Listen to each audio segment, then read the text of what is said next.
Hello everyone, this is Govind Singh Negi and welcome to my channel Economics with Govind Sir. Students, today topic is classification of goods. तो first we know about the what is goods. Goods हम किसको बोलते हैं ये हमें एक पता होना चाहिए. गुड्स का मतलब हो गया वस्तु. गुड्स को हिंदी में बोलते हैं वस्तु. तो वस्तु के लिए बोला anything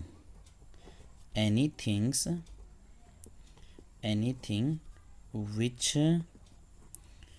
we can see, touch, feel, measure, weight,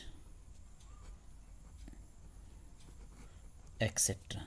कुछ भी ऐसा चीज़ जिसको हम देख सकते हैं, टच कर सकते हैं, फील कर सकते हैं, मेजर कर सकते हैं, वेट कर सकते हैं, उनको हमने क्या बोला? गुड्स बोला.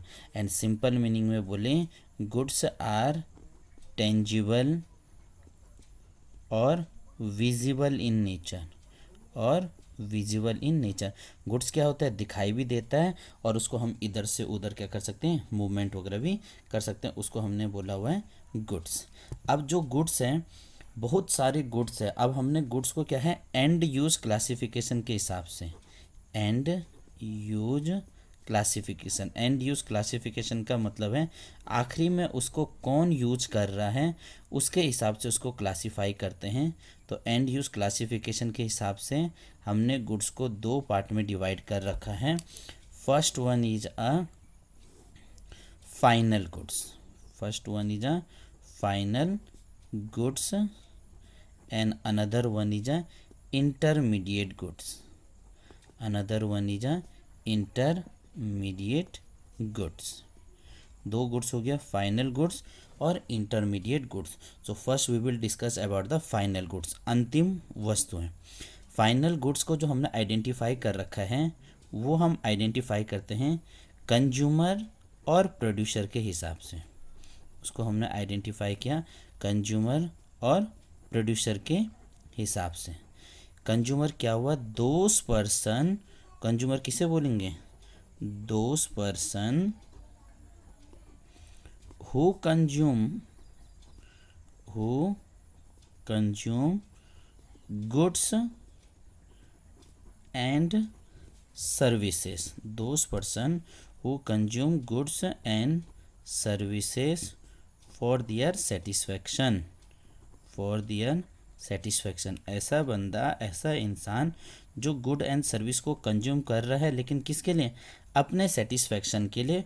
उसे हमने क्या बोला? कंज्यूमर बोल रखा है. तो जो प्रोड्यूसर किसे बोल रखा है? Those person who produce goods and services. Who produce goods and services for maximum profit. For maximum profit. जो गुड्स एंड सर्विस को प्रोड्यूस तो कर रहे हैं, लेकिन प्रोड्यूस किसके लिए कर रहा है? अपने मैक्सिमम सेटिस्फैक्शन के लिए कर रहे हैं, अपने मैक्सिमम प्रॉफिट के लिए कर रहे हैं. उसे हमने क्या बोला हुआ है? प्रोड्यूसर बोला हुआ है. तो अब यहाँ पर आता है जो एंड यूज है, उसको कौन कैसा यूज़ करे? कंज्यूमर उसको कैसा यूज़ कर रहा है और प्रोड्यूसर उसको कैसा यूज कर रहे हैं. तो कंज्यूमर तो भैया अपने डायरेक्ट सेटिस्फैक्शन के लिए करेगा और प्रोड्यूसर क्या है? उसको दूसरे कॉन्सेप्ट के हिसाब से यूज़ कर देगा. तो जो फाइनल गुड्स है वो कंज्यूमर और प्रोड्यूसर के हिसाब से होता है, जबकि जो इंटरमीडिएट गुड्स है, जो इंटरमीडिएट गुड्स है वो यूज़ बाय द प्रोड्यूसर. उसको कौन यूज़ करता है? Use by the producer. जो प्रोड्यूसर है उसके यूज़ के हिसाब से उसे आइडेंटिफाई वगैरह किया जाता है. जैसे क्या आ जाएगा इसमें? Use of raw material. जो रॉ मटेरियल है उसका कैसा यूज़ करते हैं हम.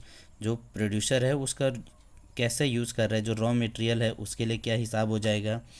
वो होना चाहिए यूज्ड फॉर रीसेल. रीसेल के पर्पस से होता है. अब एक दुकानदार है, दुकान में कोई चीज़ रखा हुआ है तो वो उसके बेचने के पर्पस से रखा रहता है. ये नहीं पर्पस से रहता है कि उसका वो अपना वगैरह चीज़ के लिए कर सके. तो अगर हम इसकी एक डेफिनेशन की बात करें तो फाइनल गुड्स की क्या डेफिनेशन बन जाएगी? Final goods are those good which cross the boundary line of production, which crossed the boundary line of production, which cross the boundary line of production, जिसने बाउंड्री लाइन ऑफ प्रोडक्शन को जिसने पार कर दिया है वो चीज़ आ जाएगी हमारा फाइनल गुड्स। और इंटरमीडिएट में क्या आएगा, which are within the boundary line of production, which are within the boundary line of production, जो बाउंड्री लाइन ऑफ प्रोडक्शन के अंदर में बच रखा है उसे हमने क्या बोला हुआ है, इंटरमीडिएट गुड्स। अब आपको ये चीज़ का ध्यान रखना है, जो ये बाउंड्री लाइन है ये एक इमेजिनरी लाइन बना रखा है, ऐसा कुछ बाउंड्री नहीं होता कि वहाँ पर आप खड़े होकर नापने लगी, ये एक इमेजिनरी है। अब इस इमेजिनरी का मतलब जो हमने बाउंड्री रखा हुआ है उसको क्या माना हुआ है, यहाँ पर मार्केट, उसे मान रखा है हमने मार्केट, बाज़ार। ऐसा गुड्स जो बाज़ार में आ गया है वो चीज़ें आ जाएगी हमारी फाइनल गुड्स में, और जो चीज़ें बाज़ार में नहीं आ रखी है वो चीज़ें आ जाएगा हमारा इंटरमीडिएट गुड्स में।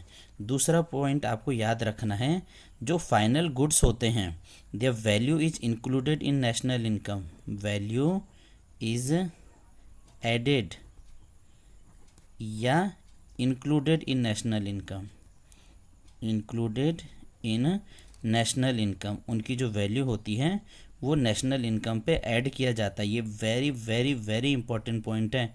तो सिर्फ फाइनल गुड्स को नेशनल इनकम पे इंक्लूड किया जाता है और इंटरमीडिएट गुड्स को value is not included, value is not included, इनकी वैल्यू को नेशनल इनकम पे इंक्लूड नहीं किया जाता है। क्यों नहीं किया जाता, क्योंकि यहाँ पर दो प्रॉब्लम हो जाएगी, that is a problem of double counting. बार बार चीज़ों को यहाँ पर एक ही चीज़ को दो दो बार हमें यहाँ पर काउंट करना पड़ता है। तो ये इसका हो गया। फाइनल गुड्स कौन सा गुड्स हो गया, which are ready, which are ready for consumption, ऐसा गुड्स जो कंजप्शन के लिए रेडी हो रखा है उसे हमने क्या बोलेंगे, फाइनल गुड्स बोलते हैं। और इंटरमीडिएट गुड्स के अंदर हमने कौन सा गुड्स रखा, which are not ready. Intermediate goods के अंदर रखा हमने विच आर नॉट रेडी, ऐसा गुड्स जो अभी रेडी नहीं हो रखा है उसे हमने क्या बोला हुआ है, इंटरमीडिएट गुड्स। तो आप इस हिसाब से इनको क्लासीफाई कर सकते हैं।